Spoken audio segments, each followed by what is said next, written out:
Hello बच्चों, आप सभी का हमारे चैनल आरती एजुकेशन क्लासेस में स्वागत है। आज के वीडियो में हम आपके लिए लेकर आए हैं प्रोजेक्ट कार्य कक्षा 5 विषय पर्यावरण, जो कि प्रोजेक्ट कार्य हमारी वार्षिक परीक्षा के लिए जो कि 40 अंक मिलने वाले हैं, ये हमें प्रोजेक्ट कार्य से ही मिलने वाले हैं।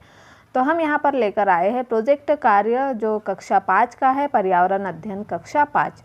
तो आइए बच्चों हम देखते हैं जिसमें प्रोजेक्ट कार्य में हमारा प्रश्न नंबर 1 दिया हुआ है। तो देखिए यहाँ पर हमारा जो प्रश्न नंबर 1 है उसमें हमें क्या कहा गया, अपने स्कूल या घर के आसपास कुछ ऐसे लोगों से बात करो जिन्होंने अपनी रोजी रोटी के लिए कोई जानवर पाला हो, जैसे तांगे के लिए घोड़ा, अंडों के लिए मुर्गियाँ आदि। बातचीत के बिंदु, कौन सा जानवर है, क्या जानवरों को रखने के लिए अलग जगह है, वे क्या खाते हैं, तब पालने वाला क्या करता है, और कितने जानवर पाले हैं, उनकी देखभाल कौन करता है, क्या सभी जानवर बीमार भी पड़ते हैं। तो देखिए इसका उत्तर हम किस तरह से लिखेंगे। पहला प्रश्न था हमारा कौन सा जानवर है। हाँ, तो देखिए हमारे घर के आसपास हमारे पड़ोसी रामहित गुर्जर रहते हैं। उन्होंने अपने घर में भैंस पाल रखी है, जिसकी जानकारी इस प्रकार है। सबसे पहले नंबर 1 है कौन सा जानवर पाला है, तो उन्होंने भैंस पाल रखी है। फिर नंबर 2 है क्या जानवरों को रखने के लिए अलग जगह है, तो उन्होंने नंबर 2 है कितने जानवर पाले, तो उन्होंने 4 जानवर पाल रखे हैं। फिर है नंबर 3 जानवरों को रखने के लिए अलग जगह है, तो भैंसों को रखने के लिए उनके पास एक बड़ा कमरा है। फिर नंबर 4 है उनकी देखभाल कौन करता है, तो इन भैंसों की देखभाल वे स्वयं करते हैं। इसके अलावा उनकी पत्नी और बच्चे भी उनके इस कार्य में सहयोग प्रदान करते हैं। फिर उसके बाद हमारा अगला प्रश्न है वे क्या खाते, तो भैंस चारा, बिनोले, खली, दलिया, चोकर आदि खाती है। फिर अगला है क्या सभी जानवर बीमार पड़ते हैं। हाँ, कभी कभी ये भैंस भी बीमार पड़ जाती है, तब पालने वाला क्या करता है, तो बीमार होने पर प्राइवेट पशु चिकित्सक से इनका इलाज करवाते हैं। तो इस तरह से हमने जो हमारा पहला प्रोजेक्ट कार्य का प्रश्न था उसका उत्तर यहाँ लिखा है, इसे आप लिख लीजिए। फिर अगला है हमारा प्रायोजना कार्य 2।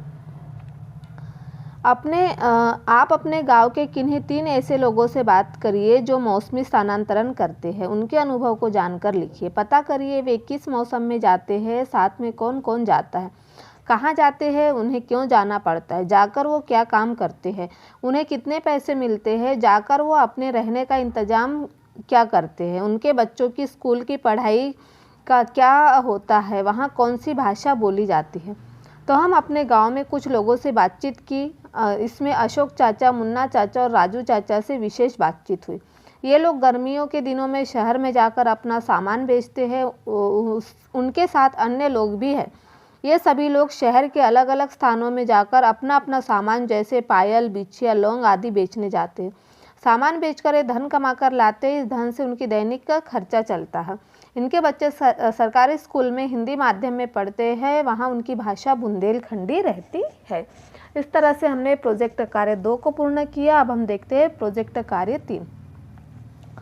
बच्चे अपने किसी दोस्त रिश्तेदार से बात करें जो हाल में किसी जगह गए हो। दोस्त रिश्तेदार से उसके यात्रा के शुरुआत से वापसी तक के अनुभव को पता करें वे किस मौसम में गए थे, साथ में कौन कौन था, कैसे गए थे, वहाँ पर कौन कौन से पेड़ पौधे, वहाँ पानी के साधन क्या है, आसपास कौन कौन से जीव जंतु रहते हैं, वहाँ पर कौन लोग रहते हैं और वे आजीविका के लिए क्या काम करते हैं, खाने पीने की क्या क्या चीज़ें वहाँ पर मिलती है, वहाँ कौन सी भाषा बोली जाती है।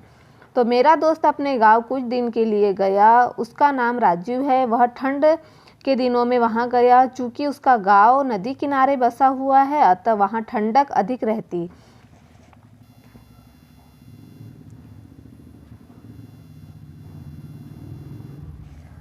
वह बस द्वारा अपने गांव गया। उसने बताया कि उसके गांव में आसपास खेत एवं हरे भरे वृक्ष है। वहाँ का वातावरण शुद्ध है और वहाँ का माहौल काफ़ी शांत है। वहाँ पर अधिकतर बबूल, नीम, आम, पीपल, बरगद के वृक्ष अधिक पाए जाते हैं।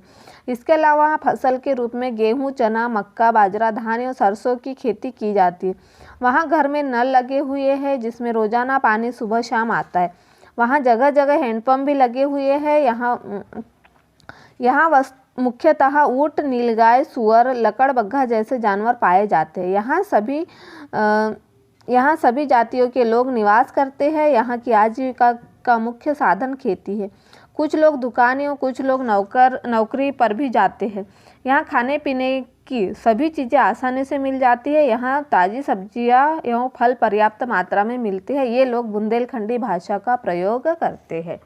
इस तरह से हमने प्रोजेक्ट कार्य 3 को पूर्ण किया। अब हम आगे बढ़ते हैं प्रोजेक्ट कार्य 4। हमें 5 प्रश्न दिए हुए हैं। 5 प्रश्नों में से हमें कोई भी एक प्रश्न को पूर्ण करना है। देखिए हम अगला देखते हैं प्रयोजन कार्य 4।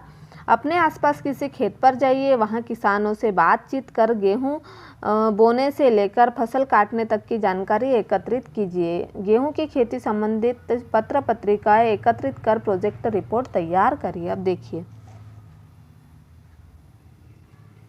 उत्तर, मैं अपने एक मित्र के खेत पर गया, वहां उसने गेहूं की खेती की थी। उसने गेहूं की खेती के संबंध में शुरुआत के अंत तक से पूर्ण जानकारी हमें दी। देखिए निम्नानुसार उसने बताया कि गेहूं की फसल एक रबी की फसल है। इसकी बुआई लगभग 15 अक्टूबर से 15 नवंबर के बीच में की जाती है। गेहूं की बुआई समय से एवं पर्याप्त नमी पर करना चाहिए।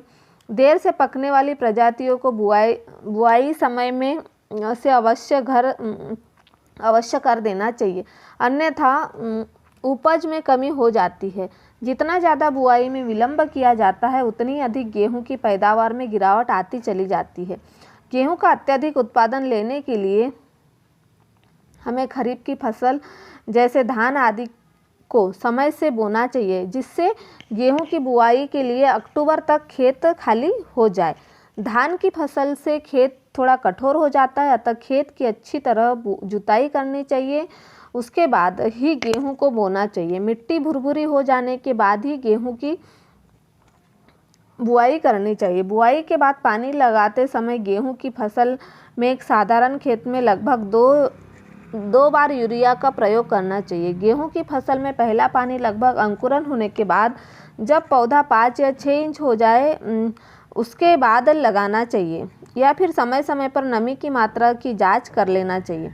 यदि खेत में नमी कम है तो पानी लगा देना चाहिए, लेकिन पहला पानी हल्की मात्रा में ही प्रयोग करना चाहिए, क्योंकि पहली बार पानी अधिक प्रयोग कर देने से सीधा पौधे का विकास कम हो जाता है। सामान्यतः प्रथम पानी लगभग 20 से 25 दिन में लगाया जाता है। फिर है जब गेहूं के पौधे पीले पड़ जाए तथा गेहूं की बालियां सूख जाए तो फसल की कटाई करनी चाहिए। जब गेहूं के दानों में 15 से 20% की नमी हो तो कटाई का सही समय होता है। गेहूं की कटाई हो जाने के बाद फसल को 3 से 4 दिन सुखाना चाहिए। इस तरह से हमने हमारा प्रोजेक्ट कार्य जो है 4 नंबर का प्रश्न उसे पूर्ण किया। अब हम देखते हैं प्रश्न नंबर 5।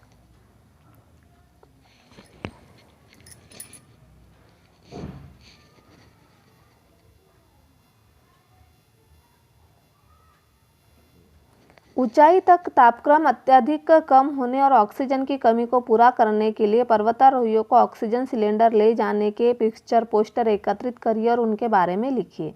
ऊंचाई पर जीवन यापन में क्या क्या मुश्किलें आती है लिखिए। कठिनाइयों के समाधान खोजने के लिए वहां पर लोग क्या क्या करते हैं पता करिए और लिखिए। आपको यदि किसी बर्फीले स्थान पर जाना हो तो अपने साथ ले जाने योग्य जरूरी वस्तुओं की सूची बनाइए। तो नंबर 1, जैसे जैसे हम ऊंचाई पर जाते हैं तो हवा की कमी होती जाती है और तापक्रम कम होता जाता है। हमने इससे ऑक्सीजन की कमी हो जाती है, अतः पर्वतारोहियों को अपने साथ ऑक्सीजन के सिलेंडर रखने पड़ते हैं।